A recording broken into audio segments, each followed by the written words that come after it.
السلام علیکم ورحمۃ اللہ وبرکاتہ۔ یہ حقیقت ہے کہ ہندوستان کے مسلم معاشرے میں دینی مدارس کو وہی حیثیت حاصل ہے جو انسانی جسم میں روح کو ہے۔ اگر انسان کے بدن سے روح کو نکال دیا جائے تو وہ محض بے جان لاشا ہو جائے گا، جسے سڑنے اور گلنے کے خوف سے لوگ جلد از جلد دفن کرنے کی فکر میں لگے رہیں گے۔ یہی حال دینی مدارس کے بغیر مسلم معاشرے کا بھی ہے۔ اگر اس معاشرے سے دینی مدارس کی روح کو جدا کر دیا جائے تو اسے ہم لادینی معاشرہ کہیں گے، جو ایک سڑے گلے وجود سے بھی زیادہ متعفن اور بدبودار ہوتا ہے۔ آج ہمارے ملک میں شہر شہر، قریہ قریہ، بستی بستی مدارس کے جال بچھے ہوئے ہیں، اور سچ پوچھئے تو ہندوستان جیسے جمہوری ملک میں ان مدارس نے ہی مسلمانوں کی ایک بہت بڑی تعداد کو اپنے دین سے باندھے رکھا ہے۔ مگر افسوس تو اس وقت ہوتا ہے جب ہم یہ دیکھتے ہیں کہ ان مدارس کی اتنی بڑی تعداد ہونے کے باوجود بھی ان سے خاطر خواہ نتیجہ برآمد نہیں ہو پا رہا ہے۔ بقول شاعر مشرق، افسوس صد افسوس کہ شاہی نہ بنا تو، افسوس صد افسوس کہ شاہی نہ بنا تو، دیکھے نہ تیری آنکھ نے فطرت کے اشارات۔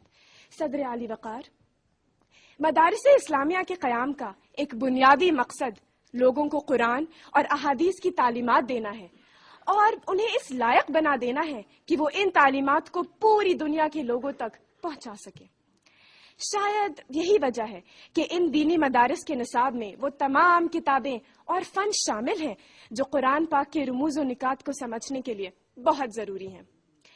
ہم نے منطق، فلسفہ، بلاغت، نحو و صرف جیسے مضامین تو شامل نصاب کر لیے، مگر عصری تعلیم کو شجر ممنوعہ سمجھ کر اس سے کنارہ کشی اختیار کر لی ہے۔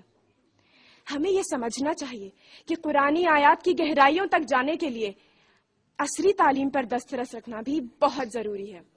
مثال کے طور پر قرآن نے مختلف مقامات پر ہمیں کائنات پر غور و فکر کرنے کی دعوت دی ہے۔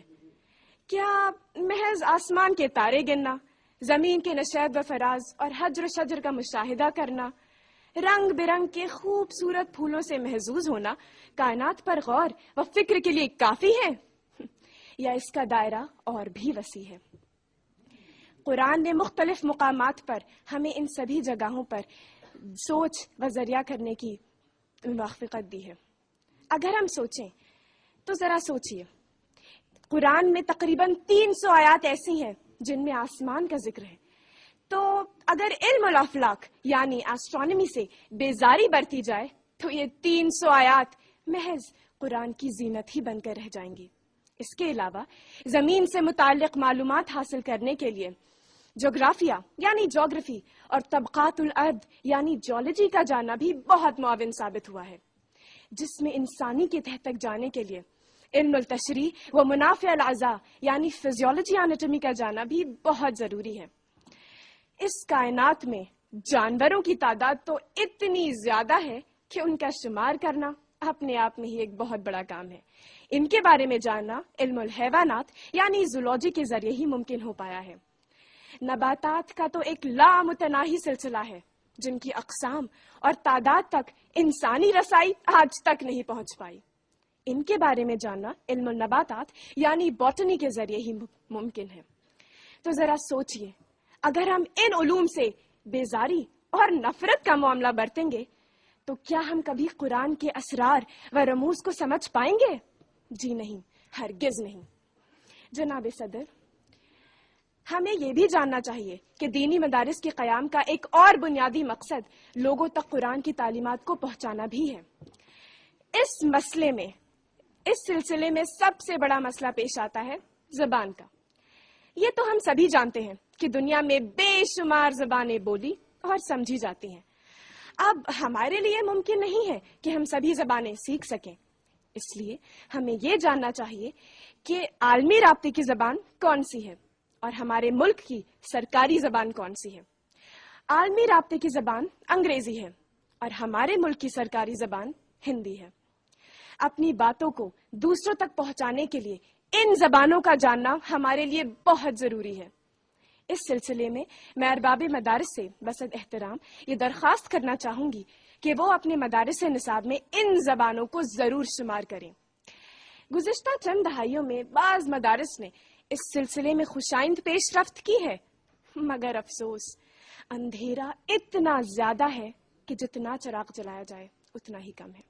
جناب صدر، موجودہ دور میں اپنی باتوں کو دوسروں تک پہنچانے کا سب سے مؤثر ذریعہ انٹرنیٹ اور میڈیا کو تسلیم کیا جا رہا ہے، تو بھائی کیوں نہ ہم بھی اپنی باتوں کو دوسروں تک پہنچانے کے لیے ان کا بھرپور استعمال کریں۔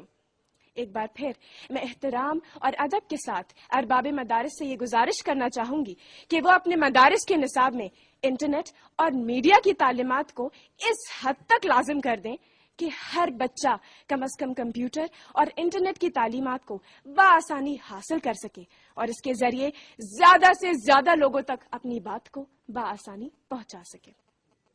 جناب صدر، ہماری باتوں سے یہ نتیجہ بالکل نہ اخذ کیا جائے کہ ہم عالمی دینی مدارس کے نصاب میں بڑی بڑی سائنسی تجربے گاہ قائم کرنے کی وکالت کر رہے ہیں، یا پھر ہمارا مطالبہ یہ ہے کہ ارباب مدارس کے حل و عقد قرآن پاک اور احادیث کی تعلیمات سے دست بردار ہو کر اپنے نصاب میں صرف اور صرف عصری تعلیم ہی شمار کر لیں، بلکہ ہماری خواہش تو یہ ہے کہ ان دینی مدارس سے ہر لمحہ قال اللہ اور قال رسول کی صدائیں بلند ہوتی رہیں، مگر ساتھ ہی ساتھ عصری تعلیم بھی دی جائے تاکہ دین اور دنیا کا مناسب توازن ہمیشہ بنا رہے۔ صدر عالی وقار، ان حقائق کی بنیاد پر موضوع کی موافقت کرتے ہوئے میں ببانگ دوحل یہ اعلان کرتی ہوں کہ جی ہاں، دینی مدارس کے نصاب میں عصری تعلیم کی شمولیت بہت ضروری ہے۔ ان حقائق سے روگردانی کرنا حقیقت سے چشم پوشی کرنے کے برابر ہوگا، اور پھر اگر دن اجالے میں کوئی اپنی آنکھیں خود ہی بند کر لے تو اس میں بیچارے سورج کا کیا قصور ہے۔ بقول شیخ سعدی، گر نبیند بروز شب پرے چشم، گر نبیند بروز شب پرے چشم،